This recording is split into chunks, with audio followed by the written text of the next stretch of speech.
तो गाइस आज हम बात करेंगे कावलोन कपोका मानवा के नेक्स्ट चैप्टर के बारे में, या फिर इस मानवा को आप 9 ड्रैगन्स कपोका भी कह सकते हो। टकला जैसे ही जमीन में गिरता है जिंटे उसको कहता है, तो सुमर आखिर तो मेरे हत्थे चढ़ ही चुका है। अभी टकला फाइट करने की ज्यादा हालत में नहीं होता, इसलिए जिंटे उसके पास आके उससे कहता है, तो टकले अब बोलना शुरू कर, आखिर तू मेरी बहन को कैसे जानता है। लेकिन टकला अभी ठीक से कुछ बोल भी नहीं पा रहा होता, इसलिए जिंटे उसको कहता है, अबे ओए मेरे सवालों के जवाब देने से पहले निपट मत जाइयो। लेकिन इतने में ही जिंगजाओ इनके पास चलता हुआ आता है और कहता है, देखने में मुझे ये लोग ट्रायड का ही हिस्सा लग रहे हैं जो कि मेनलैंड से हैं। क्यों, मैंने सही कहा ना? तो ट्रायड से ही है। टकला जैसे ही जिंगजाओ को देखता है तो काफी ज्यादा हैरान हो जाता है। जिंगजाओ को देख के टकले के चेहरे में एक स्माइल आ जाती है और वो अपने मन में कहता है, मैं तो सोच रहा था मैं यहाँ पे बिना फालतू में मर जाऊंगा, लेकिन लगता है मैंने अपना काम पूरा कर लिया है। बदकिस्मती से मेरी कहानी यहीं पे खत्म होती है। और ये टकला जिंगजाओ को देख के स्माइल क्यों करा ये हमें बाद में पता चलेगा। वैसे मानवों में तो नहीं बताया गया है अभी, लेकिन चलो इतना क्या सस्पेंस बनाना, मैं ही आपको बता देता हूँ। दरअसल जिंगजाओ भी ट्रायड का हिस्सा है, इसलिए टकले के चेहरे में उसको देख के स्माइल आई है। और ट्रायड का एक और बंदा यहाँ पे है, मतलब की जिंगजाओ। इसका मतलब टकले के हिसाब से उसने अपना काम पूरा कर लिया है। इसलिए टकला जिंटे के हाथ में जो चाकू होता है उसको पकड़ के सीधा जानबूझ के अपने गले में मार देता है और टकले की कहानी यहाँ पे खत्म हो चुकी होती है। इसके बाद जिंगजाओ टकले का सामान उठाता है और जिंटे को कहता है, अगर ये बंदा इस हद तक जा सकता है तो इसका मतलब यह है कि तुम्हारी बहन काफी ज्यादा डरावने लोगों के साथ इन्वॉल्व है। हमें यहाँ से काफी सारी जानकारी मिली है, मुझे लगता है तुम्हारी बहन अब भी जिंदा है। हमें जो डाटा मिला है उससे मैं तुम्हारी बहन के बारे में और ज्यादा पता लगाने की कोशिश करता हूँ, और तब तक के लिए तुम किसी पब्लिक बात में जाके नहा लो। यहाँ पे जो कुछ भी हुआ है, अगर मैंने उसका बंदोबस्त जल्दी नहीं करा तो चीजें काफी ज्यादा दिक्कत वाली हो सकती है। ठीक है, अब मैं यहाँ से चलता हूँ, मैं जल्दी ही तुम्हें कॉन्टेक्ट करूंगा। और बार में जो लड़की होती है वो भी ये सब कुछ डरी सहमी भी सी देख रही होती है, और जिंटे और जिंगजाओ अपने अपने रास्ते निकल चुके होते हैं। इसके बाद सीन शिफ्ट होता है और हम देखते हैं ट्रायड के हेडक्वार्टर्स का सीन। यहाँ पे भी ट्रायड का हेड और उसका बेटा मौजूद होता है। हेड का बेटा उसको कहता है, क्या आपने मुझे हांगकांग बुलाया? आखिर फादर आप क्या करने की कोशिश कर रहे हो? मैंने तुम्हें कहा था ना, सारी चीजों को मैं हैंडल कर लूंगा। लेकिन कैसे फादर? क्या आप उसको जान से मारने वाले हो? यानी कि ये अभी यहाँ पे लीक आय की बात कर रहे हैं। लेकिन ट्रायड का हेड कहता है, जो कुछ भी बोलते हो सोच समझ के बोला करो। लेकिन फादर, बस बहुत हुआ, वैसे भी तुम मुझसे मिलने काफी समय बाद आ रहे हो। इतने में ही एनकाई जो कि हेड का बेटा है, उसको यहीं दरवाजे के पास से किसी की आवाज आती है। उसे लगता है कोई इन लोगों की बातें छुप के सुन रहा है। लेकिन ट्रायड का हेड अपने बेटे को कहता है, चिंता मत करो, वो मीलिन है। क्या फादर, मीलिन? मतलब कि आपका डायरेक्ट सबऑर्डिनेट? बाहर से मीलिन की आवाज आती है, जो कि डायरेक्ट सबऑर्डिनेट होता है लीडर का। ठीक है सर, अभी मैं चलता हूँ, मैं तब आऊंगा जब आप अकेले होंगे। लेकिन ट्रायड का हेड उसको रोकते हुए कहता है, मेरा बेटा जल्दी ही अगला हेड बनने वाला है, इसलिए उसको भी ये बात सुननी चाहिए। तुम अंदर आ सकते हो मीलिन। मीलिन जैसे ही दरवाजा खोल के अंदर आ रहा होता है तो हेड का बेटा ये देखने के लिए हैरान हो रहा होता है कि आखिर ये बंदा कौन होगा। मीलिन अंदर आते ही अपना सर झुका के कहता है, मास्टर वैंग शांगलिू, आपको मेरी तरफ से ग्रीटिंग्स। मीलिन जिंगजाओ आपको यहाँ पे रिपोर्ट देने के लिए हाजिर है। यानी कि ये वही जिंगजाओ है जो अब तक जिंटे के साथ मौजूद था। तो खैर जाओलोंग यहाँ पे अंदर एंटर कर जाता है और ट्रायड के लीडर को बताता है कि उन्होंने जो उसे काम करने के लिए दिया था वो उसने कर दिया है। जिंगजाओ को देख के ट्रायड के लीडर को साफ पता चल रहा होता है कि लीमिन जिंगजाओ अब जो भी उसको बताएगा वो कोई अच्छी खबर तो नहीं होने वाली है। इसके बाद जिंगजाओ हेड के सामने कहता है, दरअसल सर मैं यहाँ पे लियू काई के बारे में बात करने के लिए आया हूँ। लीडर का बेटा एन काई ये बात सुन के काफी ज्यादा हैरान हो जाता है, क्योंकि उसकी नजर तो ली काई के ऊपर पहले से ही थी। इसके बाद जिंगजाओ लीडर को समझाते हुए बताता है कि ट्रायड ने जिन चीजों को हांगकांग में बैन करके रखा है वो चीजें हांगकांग में हो रही है, जैसे कि किडनैपिंग और नशीले पदार्थ का डिस्ट्रीब्यूशन। ये सारी की सारी चीजें ट्रायड के हेडक्वार्टर की मर्जी के खिलाफ चल रही है हांगकांग में। और लीडर के कहने के मुताबिक जिंगजाओ ने ये पता लगाने की कोशिश करी थी कि ये सब कुछ कौन करवा रहा है। दरअसल ये जो भी सारी चीजें हो रही होती है ये कोई बाहर वाला नहीं करा रहा होता है, ये सब कुछ ट्रायड के ही बंदे कर रहे होते हैं। यानी कि ट्रायड की हांगकांग से बाहर वाली ब्रांच करवा रही होती है ये सारे के सारे काम, और वो ब्रांच होती है ग्वांगझोउ में, जो कि ली काई के अंडर में आती है। ऑब्वियसली ये बात सुन के एन काई दोबारा से काफी ज्यादा हैरान हो जाता है ये सुन के कि ये सारे काम ली काई करवा रहा है। वैसे उस बंदे का नाम ली काई नहीं लियू काई है। इसके बाद जिंगजाओ कहता है, अभी ये चीज कंफर्म नहीं है कि सच में इसके पीछे लियू काई का ही हाथ है या फिर किसी और का, लेकिन अभी के लिए ड्रैगन हेड यही मान के चल रहे हैं कि इसके पीछे लियू काई का हाथ हो सकता है। और ड्रैगन हेड यहाँ पे ट्रायड के हेड को ही कहा जा रहा है। और एन काई ये बातें सुन के इसलिए हैरान हो रहा होता है क्योंकि लियू काई बहुत पहले से ही हांगकांग वाले बिजनेस में अपनी टांग अड़ाने की सोच रहा था, लेकिन ड्रैगन हेड को ये सारी बातें तो पहले से ही पता होती है, इसलिए वो जिंगजाओ को कहता है कोई और नई बात बताने के लिए। इसके बाद जिंगजाओ बताता है कि जो इन लोगों ने लियू काई की ब्रांच में अपने कुछ स्पाई भेजे थे लियू काई के ऊपर नजर रखने के लिए, वो सारे के सारे एक एक करके गायब हो रहे हैं। और आखिरी स्पाई जो उन्होंने लियू काई के पास भेजा था वो वाले बंदे से भी जिंगजाओ लोगों का कनेक्शन टूट चुका है, उससे बात नहीं हो पा रही है। इसका मतलब ऑब्वियसली लियू काई ने उन सबको निपटा दिया होगा। हालांकि ये चीज सिर्फ जिंगजाओ लोगों की एक प्रेडिक्शन होती है, और अपनी इसी प्रेडिक्शन को कंफर्म करने के लिए जिंगजाओ ने काफी कोशिश भी करी होती है। हम देखते हैं जिंगजाओ सिगरेट के एक खोखे में जाता है जहाँ पे उसका एक और स्पाई बैठा हुआ होता है। वहाँ से जिंगजाओ को पता चलता है कि लियू काई सीक्रेटली काफी काफी सारे किलर्स को पाल रहा है और वो किलर्स काफी महीनों से हांगकांग में मौजूद हैं और पूरे के पूरे मिला के वो किलर्स गिनती में 9 हैं और लियू काई ने उन 9 किलर्स का नाम रखा है 9 ड्रैगन्स। ड्रैगन हेड जिंग जाओ से पूछता है कि जो भी तुम ये सारी बातें कह रहे हो क्या ये सच बात है, इसके ऊपर यकीन किया जा सकता है। जिंग जाओ बताता है कि अब मैंने ये चीज कंफर्म कर ली है, इसलिए आप इस बात के ऊपर 100% यकीन कर सकते हो। ये बात सुनकर ड्रैगन हेड को बिल्कुल भी अच्छा नहीं लगता और वो कहता है ये मेरा हांगकांग है ना,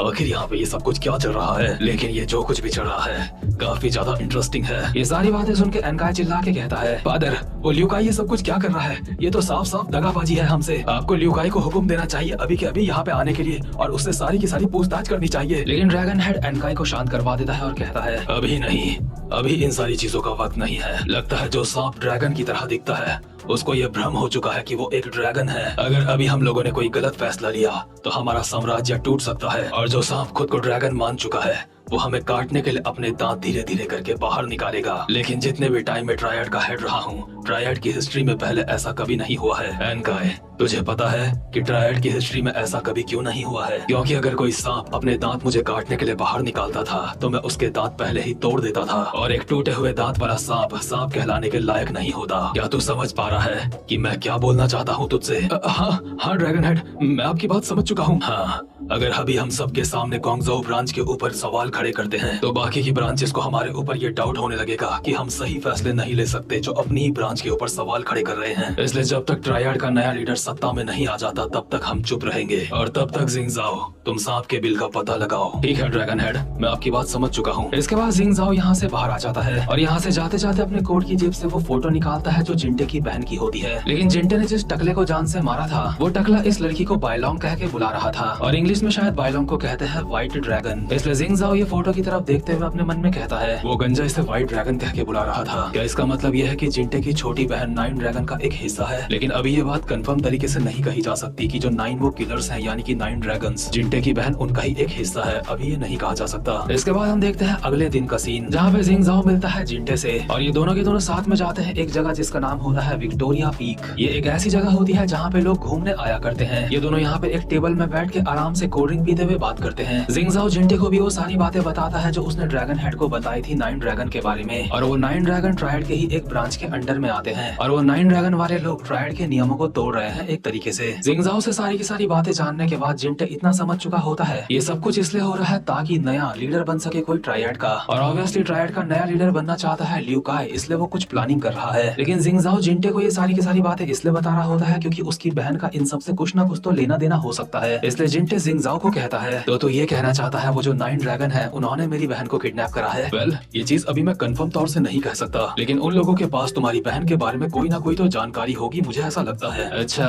तो इसका मतलब यह है कि हमारे पास और कोई चॉइस नहीं है। वो जो 9 ड्रैगन वाले बंदे हैं हमें उन्हें पकड़ना होगा। मैंने सही कहा ना? जिंटे ने अपनी कोल्ड ड्रिंक तो निपटा दी होती है, जिंग जाओ उसे अपनी कोल्ड ड्रिंक भी दे देता है और कहता है तुम बिल्कुल सही समझे, ये जो टकले से हमें फोन मिला था इस मोबाइल फोन के अंदर सिर्फ एक ही नंबर सेव है। जो नंबर सेव है उसमें नाम लिखा है मा लॉन्ग, यानी कि जिसका नंबर है उसका भी 9 ड्रैगन से कुछ ना कुछ तो लेना देना हो सकता है। इसलिए हमें इस मा लॉन्ग नाम के बंदे से मिलना होगा आगे जानकारी जानने के लिए और मैंने पहले ही मीटिंग फिक्स कर दी है इस बंदे से मिलने के लिए। लगता है वो यहाँ पे किसी भी टाइम बस पहुँचने ही वाला होगा। जिंटे अपने पीछे की तरफ देख रहा होता है कि शायद वो बंदा पीछे से आ रहा होगा। जिंग जाओ कहता है वो उस तरफ से नहीं आएगा, वो वहाँ दूसरी तरफ से आने वाला है और हम देखते हैं दूसरी तरफ से एक हिप हॉप टाइप का बंदा यहाँ पे चलता हुआ आ रहा होता है। जो बंदा यहाँ पे चलता हुआ आ रहा होता है अपने आप में ही कहता है आखिर ये क्या चल रहा है यहाँ पे, मुझे इतनी दूर उसने क्यों बुलाया होगा। जिंग जाओ लोगों ने भी देख लिया होता है ये बंदा यहाँ पे पहुंच चुका है और ये जो बंदा होता है इसका नाम होता है जाओकन और इस बंदे को ब्लू ड्रैगन भी कहा जाता है जो की लियू काई के 9 ड्रैगन्स में से एक बंदा होता है। और अगर ये 9 ड्रैगन्स में से एक बंदा है तो ऑब्वियसली काफी ज्यादा ताकतवर भी होगा। लेकिन अभी ये चीज कंफर्म नहीं है ये जो बंदा यहाँ पे आया है कि क्या ये सच में मा लॉन्ग नाम वाला बंदा है जो कि टकले के मोबाइल में नंबर सेव था जिसका, यानी कि जो बंदा यहाँ पे आया है सही मायनों में वो कौन है। जिंग जाओ लोगों को ये बात नहीं पता, बस इतना पता है कि इनके कॉल करने पे ये बंदा यहाँ पे आया है और ये भी जरूरी नहीं है कि ये बंदा यहाँ पे इनसे मिलने के लिए आ रखा है। ऐसा भी हो सकता है ये बंदा भी यहाँ पे जासूसी करने के लिए आ रखा है, ये देखने के लिए कि मा लॉन्ग को यहाँ पे किसने बुलाया है। तो खैर चीजें यहाँ पे थोड़ी सी कंफ्यूजिंग है लेकिन उम्मीद करता हूँ कि आप लोग समझ रहे होंगे। तो खैर जाओकन नाम का जो बंदा यहाँ पे आया होता है वो जिंग जाओ लोगों के पास नहीं आता, वो एक जगह पे बस एक खंबे का सहारा लेके खड़ा हो जाता है और जिंटे सोच रहा होता है ये तो यहाँ पे मिलने के लिए आ रखा था, तो वहाँ पे खड़ा क्यों है। जिंगजाओ रिलैक्स होके कहता है वो वहाँ पे इंतजार कर रहा है तो हम भी यहाँ पे इंतजार करेंगे और यहाँ से जहाँ भी ये जाएगा हम इस सांप का वहाँ पे पीछा करेंगे। ऐसे करके हम इस सांप के बिल तक भी पहुँच सकते हैं जहाँ पे हमें और ज्यादा जानकारी मिल सकती है। एक तरीके से देखा जाए तो जिंगजाओ यहाँ पे एक तीर से दो शिकार कर रहा होता है। पहला तो वो जिंटे की बहन को ढूंढने में मदद कर रहा है, दूसरा वो ट्रायड के लीडर के ऑर्डर्स को भी फॉलो कर रहा है। जाओकन नाम का बंदा यहाँ पे काफी देर से खड़ा होता है और इंतजार कर रहा होता है उन लोगों का जिसने उसे बुलाया है, लेकिन जिंगजाओ लोग तो इसको बस ऑब्जर्व कर रहे होते हैं और सोच रहे होते हैं इसका पीछा करने की। इसके बाद सीन शिफ्ट होता है और हम देखते हैं एक अंधेरी सी जगह का सीन जहाँ पे 4-5 लोग मौजूद होते हैं और ये सारे लोग मुझे लगता है 9 ड्रैगन्स का ही हिस्सा है और इन्हीं में से एक बंदा है मालोंग जो कि टकले के साथ कॉल पे बात कर रहा था। अभी हमें यहाँ पे क्लोज से एक और बंदे को दिखाया जाता है जिसका कोड नेम होता है रेड ड्रैगन और ऑब्वियसली ये बंदा 9 ड्रैगन्स में से ही एक बंदा होता है और यहाँ पे 9 ड्रैगन्स की मीटिंग होने वाली होती है, इसलिए ये सारे के सारे यहाँ पे आए होते हैं। इनमें से किसी को समझ नहीं आ रहा होता है ये मीटिंग क्यों हो रही है, इसलिए यहाँ पे जो लड़की होती है वो कहती है मिस्टर लियू का हांगकांग आ रहे हैं, क्या ये मीटिंग उसलिए हो रही है। और इस लड़की का नाम होता है लस्टफुल ड्रैगन और ये भी 9 ड्रैगन्स में से एक होती है। यहाँ पे एक और बंदा बैठा होता है जिसका नाम होता है ब्लैक ड्रैगन। ये बंदा कहता है वो सब तो ठीक है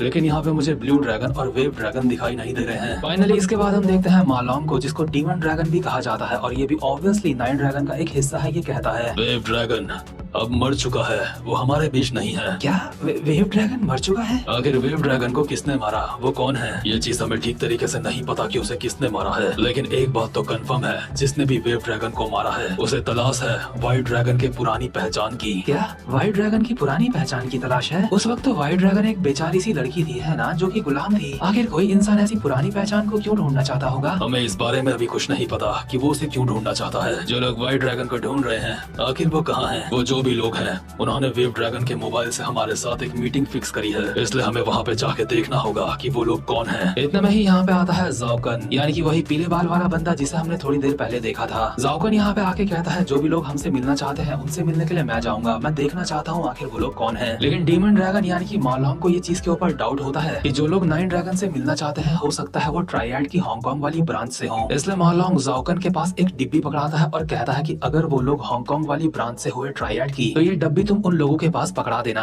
और अगर वो हांगकांग की ट्रायड ब्रांच से नहीं हुए तो उनको जान से मार देना। इसके बाद हम प्रेजेंट मोमेंट में पहुंच जाते हैं जहाँ पे जाओकन उन लोगों से मिलने के लिए पहुंच रखा होता है। जाओकन यहाँ पे बहुत देर से इंतजार कर रहा होता है उन लोगों का, लेकिन यहाँ पे उससे मिलने के लिए कोई नहीं आया। इसलिए जाओकन खुद से कहता है मुझे सबसे पहले उनसे मिलना होगा ये जानने के लिए कि मुझे उन्हें मारना है या फिर छोड़ देना है। आखिर वो लोग कहाँ हैं, उन्होंने किस तरीके की मीटिंग रखी है। बहुत देर तक इंतजार करने के बाद जाओकन यहाँ से जाने लगता है और जिंगजाओ जिंटे को कान में लगाने वाला एक डिवाइस देता है जिससे ये दोनों एक दूसरे से दूर रह के भी एक दूसरे से कंटिन्यूअसली बात कर सकते हैं। दरअसल ये दोनों यहाँ से जाओकन को अलग अलग फॉलो करने वाले होते हैं। जिंगजाओ जिंटे को साफ बता देता है कि हमारा मकसद बस इसको फॉलो करना है, इसलिए भूल के भी इस बंदे को जान से मारने की मत सोचियो। तो खैर जाओकन अभी बहुत ज्यादा भीड़ भाड़ वाले इलाके में चला गया होता है और जिंटे उसके पीछे ही होता है और जिंटे को फॉलो कर रहा होता है जिंगजाओ काफी ज्यादा दूर से। ऑब्वियसली जिंगजाओ और जिंटे ऐसा इसलिए कर रहे होते हैं ताकि ये एक दूसरे के ऊपर भी नजर रख सके कि इनको कोई और फॉलो न कर रहा हो। जाओकन भी चुपके चुपके पीछे देख रहा होता है ये सोच के कि शायद उसका कोई पीछा कर रहा होगा और चलते चलते जाओकन एक ट्रेन में जाके बैठ जाता है। साथ ही में जिंटे और जिंगजाओ भी इस ट्रेन के अंदर आ चुके होते हैं। जिंगजाओ जिंटे को कहता है कि उस बंदे को तेरे ऊपर शक नहीं होना चाहिए, चुपचाप से अपनी सीट में बैठ जा और बाहर के नजारे को देख, उसकी तरफ मत देखियो। बट इतने में ही जिंगजाओ को इस ट्रेन के अंदर 2 सस्पिशियस बंदे दिखते हैं। जिंगजाओ बहुत शाना बंदा होता है, उसको लग रहा होता है ये 2 बंदे भी यहाँ पे किसी को फॉलो कर रहे हैं। इसके बाद जब ट्रेन अपनी मंजिल पे पहुंच चुकी होती है तो जाओकन ट्रेन से उतर के जाने लगता है। उसके थोड़ी ही पीछे जिंटे उसको फॉलो कर रहा होता है, लेकिन हैरानी वाली बात ये होती है कि जिंटे के थोड़ी ही पीछे वो 2 सस्पिशियस बंदे भी होते हैं जो शायद जिंटे को फॉलो कर रहे हैं या फिर पीले बाल वाले बंदे को। और जिंगजाओ इन दोनों बंदों के पीछे से इनको फॉलो कर रहा होता है ये सोच के कि आखिर ये बंदे कौन आ गए अब यहाँ पे। मतलब यहाँ पे फुल लफड़ेबाजी चल रही होती है, सारे के सारे जासूस बने फिरे हैं। जिंगजाओ जिंटे को रेडियो में कहता है कि पीछे मुड़ के मत देखियो, लेकिन 2 बंदे तुझे फॉलो कर रहे हैं, मतलब तेरे पीछे आ रहे हैं। अब वो तेरे पीछे आ रहे हैं या फिर उस पीले बाल वाले बंदे के पीछे, ये बात मुझे नहीं पता। अभी के लिए तू बस चलता रहे, इन दोनों बंदों को मैं फॉलो कर रहा हूँ। जिंटे भी जिंगजाओ की बातें सुन रहा होता है। इतने में ही उसकी टक्कर एक अनजान इंसान से होती है। इस टक्कर के बाद जैसे ही वो सामने की तरफ देखता है तो पीले बाल वाला बंदा वहाँ से गायब हो चुका होता है। इसलिए जिंटे भागता हुआ आगे की तरफ जाता है उस पीले बाल वाले बंदे को ढूंढने के लिए। जिंटे भीड़ में इधर उधर देख रहा होता है कि आखिर वो बंदा ऐसे गायब कहाँ हो गया, लेकिन इतने में ही वो पीले बाल वाला बंदा खुद जिंटे के साइड से आ जाता है और कहता है क्या वो तू है जिसने वेव ड्रैगन को मारा है? चिकने, देखने में हीरो टाइप का लगता है तू, लेकिन तू हांगकांग से नहीं है ना? या तो कोरियन चाइनीज है या फिर सिर्फ कोरियन है। जिंटे चाहता नहीं था कि वो धप्पा हो जाए, लेकिन वो धप्पा हो चुका है। जिंटे सोच रहा होता है कि इस बंदे के साथ उसकी फाइट हो सकती है, इसलिए जिंटे चाकू निकालने की सोच रहा होता है और कहता है इससे क्या फर्क पड़ता है कि मैं कौन हूँ बे। जाओकन कहता है यहाँ पे जमीन के प्राइस काफी ज्यादा हाई है, इसलिए तुझे यहाँ पे सोने के लिए जगह नहीं मिलेगी, इसलिए मैं तो सोच रहा हूँ तेरी थोड़ी सी मदद कर दूं। लेकिन ये सब कुछ करने से पहले मुझे ये तो पता होना चाहिए ना कि आखिर तू कहाँ से आया है, तू कौन है। अभी यहाँ पे ऐसा माहौल बन चुका होता है कि ये दोनों एक दूसरे से फाइट करें, लेकिन जिंटे को याद आता है कि जिंगजाओ ने उसे कहा था कि इस बंदे को मारना नहीं है, इसलिए जिंटे जैसे तैसे खुद को शांत करता है और सोचता है चलो इससे बात ही करते हैं आराम से। लेकिन जिंटे के पीछे जो दो बंदे होते हैं जो उसको फॉलो कर रहे होते हैं या फिर पीले बाल वाले बंदे को, वो भी भागते हुए आगे की तरफ आ रहे होते हैं क्योंकि उनका टारगेट भी उनकी नजरों से गायब हो चुका होता है। जाओकन उन दोनों बंदों को देख लेता है और जिंटे को कहता है लगता है तू यहाँ पे अकेला नहीं आया है। हाँ वेल, ये बात जान के मुझे थोड़ी सी निराशा हुई है। ये कह के जाओकन यहाँ से गोली की रफ्तार में भाग जाता है और जिंटे भी भागते भागते उसका पीछा करने लगता है और जिंटे के पीछे भाग रहे होते हैं वो दोनों सस्पिशियस बंदे और उन दोनों के पीछे भाग रहा होता है जिंगजाओ। और बात सिर्फ इतनी ही नहीं है कि सिर्फ इतने लोग यहाँ पे भाग रहे हैं, जिंगजाओ बेचारा भाग रहा होता है और अपने मन में बोल रहा होता है कि आखिर यहाँ पे चल क्या रहा है। इतने में ही एक लड़की जिंगजाओ को भागते हुए देखती है और उसके चेहरे में एक स्माइल होती है, यानी कि ये लड़की भी यहाँ पे एक जासूस है। तो घर भागते भागते जिंगजाओ जिंटे को रेडियो में कहता है कि आखिर सब कुछ ये क्या हो रहा है। जिंटे कहता है तुझे दिख नहीं रहा है क्या मैं पागलों की तरह उसका पीछा कर रहा हूँ भागते भागते। जिंगजाओ कहता है नहीं, मेरा मतलब ये नहीं है, मैं कहना चाहता हूँ कि आखिर उसने तुझसे क्या बात करी। मुझे नहीं पता ये मुझसे क्या बोल रहा था, ये मुझसे बोल रहा था कि क्या मैंने वेव ड्रैगन को मारा है। इस बात से जिंगजाओ को समझ आता है जिंटे ने जिस टकले को मारा था वो वेव ड्रैगन था, यानी कि वो टकला 9 ड्रैगन्स में से एक बंदा था और जिंटे लोगों ने 9 ड्रैगन के एक बंदे को मारा है, इसलिए पीले बाल वाला बंदा इनसे ठीक से बात तो करेगा नहीं। इसलिए अब जिंटे लोगों के पास ये रास्ता होता है कि उन्हें इस पीले बाल वाले बंदे को पकड़ना है और पकड़ के आराम से बिठा के इससे बात करनी है। इसलिए यहाँ पे कुत्तों की तरह ये सारे के सारे लोग भाग रहे होते हैं और कुत्तों की ही तरह एक दूसरे का पीछा कर रहे होते हैं। बाकी वो दो बंदे इनके पीछे क्यों भाग रहे हैं हमें तो ये भी नहीं पता, और ना ही जिंटे लोगों को, ना ही पीले बाल वाले बंदे को। साथ ही में वो जो लड़की थी वो भी इनका कहीं ना कहीं पीछा कर रही है, लेकिन अभी दिखाई नहीं दे रही है। तो खैर पीले बाल वाला बंदा बहुत ही कमाल के रिफ्लेक्स दिखा के उछल उछल के भाग रहा होता है। ऐसे रिफ्लेक्सेस को फॉलो कोई नॉर्मल बंदा तो नहीं कर सकता, लेकिन जिंटे भी काफी ज्यादा तगड़ी तरीके से उछल उछल के उसको फॉलो कर रहा होता है। जिंटे की यही बात देख के जाओकन भी काफी ज्यादा इंप्रेस होता है कि वो उसके बराबरी की टक्कर दे रहा है उसे भागने में। साथ ही में जिंटे अपना चाकू निकालता है इस बंदे को मारने के लिए, लेकिन जो दो बंदे इनको फॉलो कर रहे होते हैं इतने में वो भी यहाँ पे पहुंच जाते हैं और इन दोनों के ऊपर हमला कर देते हैं। हालांकि जिंटे और जाइकन अपने अपने चाकू से इन दोनों के हमले को ब्लॉक कर देते हैं और जाओकन, जिसको हम ब्लू ड्रैगन भी कह सकते हैं, जिसको लग रहा था कि जिंटे के साथ ही ये दोनों बंदे हैं, वो जिंटे को कहता है क्या ये दोनों बंदे तेरे साथ नहीं है? मुझे तो लगा था ये तेरे साथ है। जिंटे कहता है यही सेम बात मैं तुझे कहना चाहता हूँ, मुझे लगा था ये तेरे साथ है। इस बात से ये चीज तो कंफर्म हो चुकी होती है इन दोनों बंदों को कि ये जिंटे और ये पीले बाल वाला बंदा साथ में नहीं है, और ये दोनों भी हैरान होते हैं ये चीज देख के। ये चारों के चारों अभी हैरान होते हैं, लेकिन इतने में ही इन चारों की नजर पड़ती है कि इनके पीछे से एक और बंदा भागता हुआ आ रहा है, यानी कि जिंगजाओ इन लोगों का पीछा कर रहा होता है। ब्लू ड्रैगन कहता है अरे यार आखिर यहाँ पे ये क्या भसड़ मची है, कौन कौन लोग हैं ये सारे। इसलिए ब्लू ड्रैगन यहाँ से दोबारा से भागने लगता है। जिंटे और बाकी के जो दो बंदे होते हैं ये तीनों भी भागने लगते हैं पीले बाल वाले बंदे के पीछे, लेकिन बेचारे जिंगजाओ की सांसें फूल चुकी होती है और वो एक जगह पे कमर पकड़ के खड़ा हो जाता है। वहीं दूसरी तरफ ब्लू ड्रैगन स्पाइडरमैन वाले स्टाइल में लोगों के ऊपर से जंप करता हुआ भाग रहा होता है और जिंटे भी सेम उसी तरीके से उसका पीछा कर रहा होता है। लेकिन जो दो बंदे जिंटे के पीछे होते हैं वो ऐसा नहीं कर पा रहे होते हैं, वो सिंपल सीधा सीधा भाग रहे होते हैं लोगों को साइड करते हुए। भागते भागते ब्लू ड्रैगन एक बहुत ही ऊंची जगह से जंप करता है, लेकिन जिंटे भी सेम उसी की तरह ऊंची जगह से जंप कर जाता है। और जो दो बंदे जिंटे के पीछे होते हैं उनकी फटके 4 हो चुकी होती है जंप करने के नाम से, इसलिए वो चुपचाप से सीढ़ियां पकड़ के नीचे आने की सोचते हैं। लेकिन ब्लू ड्रैगन को लग रहा होता है इस जंप की वजह से उसने सबको पीछे छोड़ दिया है, अब उसका पीछा कोई नहीं कर रहा है, इसलिए वो एक बस में चढ़ता है और राहत की सांस लेता है। लेकिन जैसे ही वो पीछे पलट के देखता है तो पाता है जिंटे उसके पीछे ही है। इसलिए ब्लू ड्रैगन जिंटे को कहता है अबे तू यहाँ पे भी पहुँच गया, तुझे तो अब तक घर चले जाना चाहिए था। हरामखोर, फालतू की बकवास करना बंद कर, मुझे तुझसे कुछ सवाल करने हैं। अरे हाँ ये चीज तूने बिल्कुल सही कही, मुझे भी तुझसे कुछ सवाल करने हैं, कुछ चीज वेरीफाई करनी है, लेकिन मुझे बोरिंग तरीके से बात करना बिल्कुल भी पसंद नहीं है, मुझे मार काट के साथ बात करना बहुत पसंद है, यही मेरा स्टाइल है। ब्लू ड्रैगन अभी जिंटे से लड़ने के लिए पूरी तरीके से तैयार होता है और जिंटे कहता है आखिर इस बंदे के साथ और उस टकले के साथ क्या दिक्कत थी, मैं इनसे बस बात करना चाहता हूँ, इनसे कुछ सवाल पूछना चाहता हूँ, इन्हें इतनी बात समझ नहीं आती क्या। लेकिन जिंटे के सामने वाला बंदा उसको फाइटिंग के लिए चैलेंज कर रहा है, इसलिए जिंटे भी पीछे नहीं रह सकता, इसलिए वो भी अपने दोनों चाकू बाहर निकाल लेता है। पहले ये दोनों एक दूसरे को खूनी नजरों से देखते हैं और एक साथ एक दूसरे के ऊपर झपट पड़ते हैं। और दूसरी तरफ जो दो बंदे इनका पीछा कर रहे होते हैं इन दोनों से काफी ज्यादा पीछे रह चुके होते हैं, क्योंकि जिस बस में जिंटे लोग चढ़े होते हैं वो चढ़ के निकलना शुरू हो चुकी होती है, यानी चलना शुरू हो चुकी होती है। और जब वो दो बंदे जिंटे लोगों को नहीं पकड़ पाए तो बेचारा जिंगजाओ क्या ही पकड़ता उन्हें, इसलिए जिंगजाओ भागता हुआ इन दोनों बंदों के पीछे से ही आ रहा होता है। ये दोनों बंदे जैसे ही जिंगजाओ को देखते हैं तो जिंगजाओ इनसे पूछता है आखिर तुम लोग कौन हो और यहाँ पे क्या चल रहा है। ये दोनों जिंगजाओ को कहते हैं तुम्हें नहीं लगता यही सेम सवाल हमें तुमसे पूछना चाहिए। मीलिन, आखिर तुम यहाँ पे क्या कर रहे हो? यानी कि ये दोनों बंदे जिंगजाओ को जानते हैं। वैसे इन दोनों बंदों ने जिंगजाओ को अभी मीलिन नाम से नहीं बुलाया है। इन दोनों ने जिंगजाओ को कहा है सीक्रेट फॉरेस्ट। हो सकता है जिंगजाओ का ये कोई कोड नेम होगा। तो खैर वहीं दूसरी तरफ हम देखते हैं जिंटे और ब्लू ड्रैगन की आपस में फाइट चल रही होती है, काफी ज्यादा जबरदस्त। इन दोनों के नाइफ एक दूसरे से टकरा रहे होते हैं और उनसे चिंगारियां निकल रही होती हैं। ब्लू ड्रैगन कहता है, पीछा करने में तो तू काफी ज्यादा अच्छा है, चल देखते हैं चाकू कितना अच्छा चलाता है तू। जिंटे ब्लू ड्रैगन के ऊपर एक खतरनाक सा हमला करता है अपने चाकू से और कहता है, तो इस तरीके की स्किल देखना चाहता है हाँ? लेकिन जिंटे के हमले को ब्लू ड्रैगन ने डॉज कर लिया होता है और वापस से जिंटे के ऊपर हमला करते हुए कहता है, नहीं मैं तो इस तरीके की स्किल की बात कर रहा हूँ। लेकिन जिंटे ने भी इसके हमले को डॉज कर लिया होता है और वापस से ब्लू ड्रैगन के ऊपर एक हमला करता है। लेकिन ब्लू ड्रैगन ने इस बार जिंटे के हमले को ब्लॉक कर लिया होता है अपने चाकू से। इन दोनों की फाइट काफी हद तक बराबरी की चल रही होती है, इसलिए ब्लू ड्रैगन कहता है, तेरी स्किल्स तो काफी ज्यादा कमाल की हैं। तेरी स्किल्स में जो जंगली बना है उसको देख के लगता है तो चाइना का तो नहीं होगा। और जिंटे भी ब्लू ड्रैगन को देख के अपने मन में कहता है, ये बंदा उस टकले से काफी ज्यादा ताकतवर है, इस फाइट को ज्यादा लंबा खींचने से कोई फायदा नहीं है, मुझे इसे जल्दी से खत्म करना होगा। ब्लू ड्रैगन कहता है,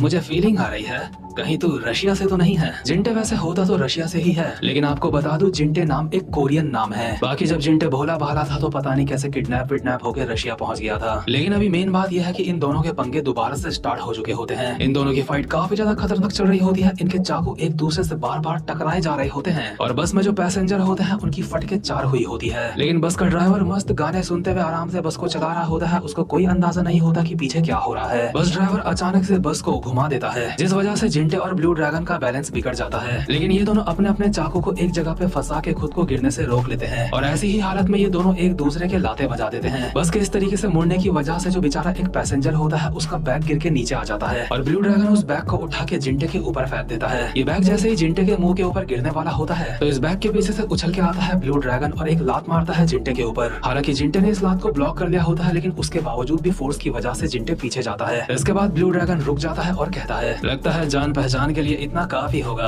आजा अब आगे की बात करते हैं इसी तरीके से। ब्लू ड्रैगन इसके बाद दोबारा से जिंटे के एक और लात मारता है जो जिंटे ने ब्लॉक कर ली होती है, लेकिन उसके बावजूद भी पीछे एक चीज से जाके टकराता है और दोबारा से जिंटे के ऊपर हमला करते हुए कहता है, अब मैं तुझसे सबसे पहले पूछना चाहता हूँ, आखिर तूने वेव ड्रैगन को क्यों मारा? मैं जानना चाहता हूँ आखिर उसको मारने की तुझे क्या जरूरत पड़ गई थी? जिंटे ब्लू ड्रैगन के सारे हमलों को ब्लॉक और डॉज करके पीछे आता है और कहता है, क्यों, क्या तू यहाँ पे उसका बदला लेने के लिए आ रखा है बच्चों की तरह? हाँ, हम दोनों के दोनों अंडरवर्ल्ड के वो लोग हैं जो पैसों के लिए काम करते हैं। उस टकले का मरने का वक्त आ चुका होगा, इसलिए वो मर गया होगा, इसमें क्या बड़ी बात है। इसी के साथ ये दोनों एक दूसरे के ऊपर दोबारा से हमले करना स्टार्ट कर देते हैं, जिससे एक कट पड़ता है जिंटे की कमर में और जिंटे एक कट मारता है ब्लू ड्रैगन के गाल पे। इसके बाद ब्लू ड्रैगन के लात मार के उसको पीछे की तरफ स्लाइड करवा देता है और कहता है, अब मैं तुझसे सवाल पूछता हूँ, आखिर तेरा मेरी बहन के साथ क्या लेना देना है? क्या तेरी बहन? आखिर तू क्या बोल रहा है? ब्लू ड्रैगन को समझ नहीं आ रहा होता है ये बंदा इसकी बहन को ढूंढ रहा है या फिर व्हाइट ड्रैगन को ढूंढ रहा है, लेकिन मेरी मानो तो इसकी बहन और व्हाइट ड्रैगन एक ही इंसान है। इसके बाद जिंटे वापस से ब्लू ड्रैगन के ऊपर पागलों की तरह हमला शुरू कर देता है और कहता है, हाँ मैं अपनी बहन को ढूंढ रहा हूँ, तुमने उसे मुझसे अलग कर दिया है। ब्लू ड्रैगन ने जिंटे के हमले को ब्लॉक कर दिया होता है और कहता है, क्या तुझसे तेरी बहन को अलग कर दिया है? आखिर तेरी बहन का नाम क्या है? अच्छा तो अब तू बात करने के लिए तैयार है जब तुझे लगता है कि मैं तुझे निपटाने वाला हूँ। हाँ, मेरी बहन का नाम है शियो जिन्हा। ये बात सुन के ब्लू ड्रैगन हल्का सा हैरान हो जाता है और बस भी एक जगह पे रुक जाती है और इसी मौके का इंतजार कर रही होती है नाइन ड्रैगन की एक बंदी जो की होती है शैडो ड्रैगन। शैडो ड्रैगन एक जगह पे स्नाइपर लेके बैठ रखी होती है और बस के ऊपर जिंटे के ऊपर निशाना लगा रखा होता है और ऑब्वियसली ये लड़की वही होती है जो जिंगजाओ के पीछे से उसका पीछा कर रही थी। वहीं दूसरी तरफ बस के अंदर जिंटे भागता हुआ आ रहा होता है ब्लू ड्रैगन के ऊपर हमला करने के लिए, लेकिन ब्लू ड्रैगन को देख के लग नहीं रहा होता कि अब वो जिंटे से फाइट करना चाहता है, क्योंकि वो अपने मन में कहता है, शिट क्या इसने अभी अभी शियो जिना कहा मुझे? शिट अगर ऐसा ही चलता रहा तो शैडो ड्रैगन इसको गोली से मार देगी दूर से। जब ब्लू ड्रैगन ये बातें सोच रहा होता है इतने में ही शैडो ड्रैगन ने दूर से गोली चला दी होती है जो कि बस का कांच फोड़ते हुए सीधा जिंटे की तरफ आती है और जिंटे की आंखों के काफी ज्यादा क्लोज पहुंच चुकी होती है। इससे पहले कि ये गोली जिंटे को निपटाती या फिर जिंटे इससे किसी भी तरीके से बच पाता, इस मानवा का ये फर्स्ट पार्ट यहीं पे खत्म होता है। इस वाली वीडियो में मैंने इसके पूरे 11 चैप्टर्स कवर कर दिए हैं और इस मानवा के अभी ज्यादा चैप्टर्स आए भी नहीं है, सिर्फ 16-17 ऐसे ही कुछ चैप्टर्स इसके अभी तक आए हैं। लेकिन अगर आप चाहते हो कि मैं इस मानवा को आगे भी एक्सप्लेन करता रहूं तो मुझे इस मानवा में आपका सपोर्ट चाहिए होगा।